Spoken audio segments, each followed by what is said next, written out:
Hi friends. Since later this week on Thursday, it's Adventure Day, I thought that I would make a fort in my living room. That's where we're gonna make our art today. Since we're not camping out at school, this is a pretty fun substitute. Not as fun, of course, because all of you aren't here in my living room fort, but pretty fun. So I wanted to show you the fort before we get started. Now I'll take you over to the inside of my beautiful sheet fort, and I'll get myself settled down here. There we go. Yeah, so welcome to my fort. It's great to see you all. I am going to show you how to make some very cool scratch art today. It's a really fun technique. It's cool to make something that, at least like when I have used it before, is something I've always bought. And I'm going to show you how to draw a constellation or something spacey on your scratch art. Because we were talking about rockets lately, everybody's been hopefully making their rockets at home, watching Star Lab videos, lots of spacey things going on at Randolph. So I thought that would be fun. So first I'll give you a little peek. I kind of did a test on this one, but you can see it's like big pops of color coming out from under this black layer. So materials, what you need are crayons or oil pastels. Also these twisty crayons will work. I know, because that's what I'm going to use, because my crayons are all super broken and tiny pieces, which makes it a little hard to color with. And then you're going to need black paint. You can use tempera paint or acrylic paint, and if you don't have black, you can do a couple things. You could just do like a dark color, like dark blue or dark purple, or you can mix together red, blue, and yellow, and that'll get you like a dark brownish black. So some kind of dark-ish paint. Black is the most like striking, it looks the coolest, but whatever you have, it'll work. And then I'm also I have like sketched out my constellation plan on a scrap piece of paper. So if you want to do that, if you want to do it like pre-draw your design so that you don't like make a mistake on your scratch art, then I would have some scrap paper and a marker or your crayons or whatever to draw with. So, oh, and paper. Blah! You gotta have paper. I am using some cardstock. The thicker the paper, the better. So like cardstock or watercolor paper or something a little thicker than computer paper works the best. But if you just have computer paper, give it a shot with that and we'll see what happens. That's what we do in art. We just try things, and if they don't work, that's okay. We can do it again. Okay, so go grab your materials. I will be lounging in my sheet fort, and come on back when you're ready. Okay, ready? Okay, first step. This is like a 3-step project. First step is coloring. So I'm going to take my white paper. And you know what? I didn't bring my drawing board over this time, but I kind of need it. I'm going to get a book. I'm right next to my bookshelf. Oh, this is a favorite, Iggy Peck, Architect. I'm going to use this as a hard surface to hold up my paper. And then I'm just going to draw. I'm going to color like big patches of color.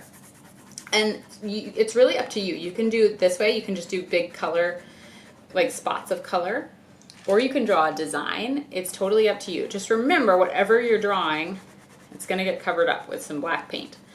And you probably, unless you scratch the whole thing, you're probably not going to see the whole picture, whatever you're drawing or coloring. You're only going to see like little bits of it coming through.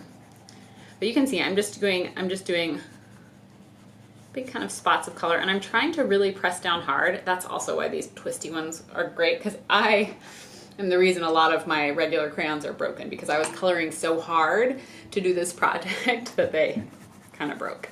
So you want to get a pretty thick layer of your crayon. You don't want it to be too light, kind of bold color. And you're just gonna do that until your whole page is filled up. And of course, you can do this any size you want. You could do a giant paper, a little teeny tiny paper. I chose this one because I didn't want to be coloring for too long with you guys on the video. So, hold on. I'm gonna leave a little edge because I don't want to get any crayon on my book. So, but if you're on like an art table or you put paper down, then I would recommend going all the way to the edges so you get the most options for color peeking out. And you can use like only a couple colors. You can use every color in your crayon box. I would not recommend using black because it's not really gonna show up when you scratch it. But any color, the brighter, I would say the brighter the better. And I'm just about done.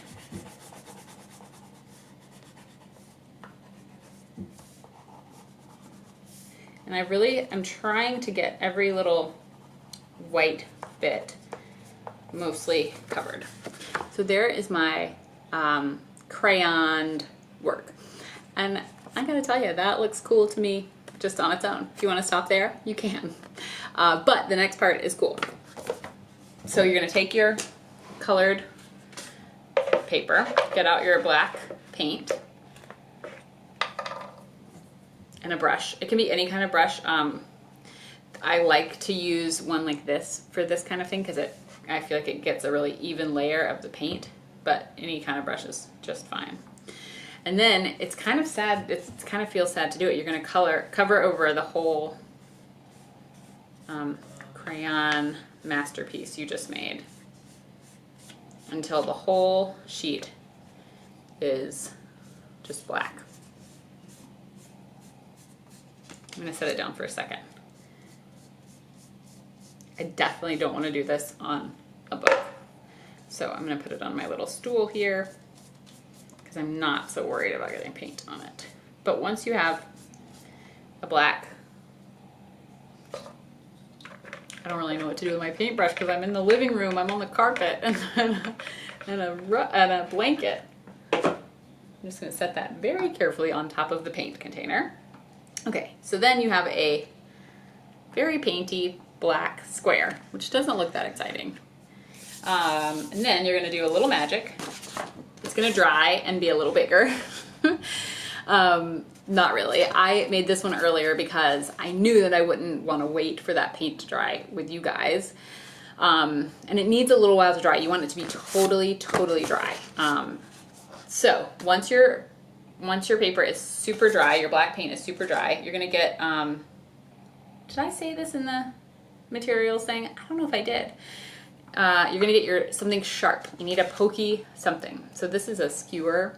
You could use a toothpick, that would be great. You could use even like the one little tine of a fork would work, or all the tines of a fork if you wanna make a pattern. Something pointy. I'm sorry if I forgot to say that earlier. I really can't remember if I said it.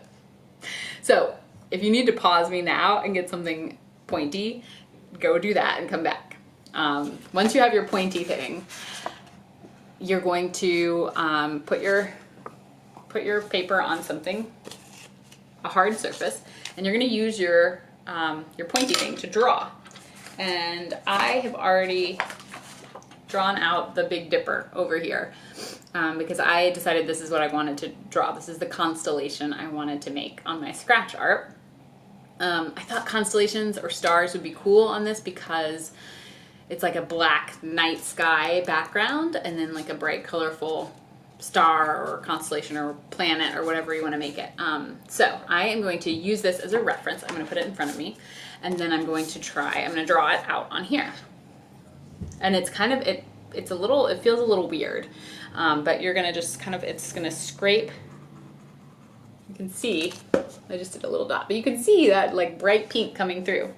So I'm going to do the star part. Actually, let me see if I can zoom this in a little. That's gonna be better. So I'm gonna do the stars first. Ooh, and you can see on that dot, that's like, there are 2 different colors in that spot. Some blue and some pink. Ooh, and a yellow one. It's kind of exciting to see what color pops up as you're scratching. So I'm doing all my stars first. And for my stars, I'm just doing dots. Whoa, it looks so cool. It's actually like way better than my test one, which I'm excited about. So, and then I'm going to connect them with a line. It's like connect the dots. I know in the downstairs you guys do a lot of connecting the dots. Frankie talks about it all the time. And then, bam, you've got a constellation. I'm going to zoom you out again so it's focusing better. Whoa, it looks so good. If you want, you can add more spacey stuff to it. You could add some stars. And you can always, like, you can scratch the whole surface away of a, like, you could fill it in, basically, by scratching away all the black on that, the inside of that star. And you could do a planet. A planet would be cool. For a planet, you just do a circle. If you were in the upstairs neighborhood, we made planets and stars together just last week, so this will be fresh in your memory. And then I'm going to do a ring around my planet.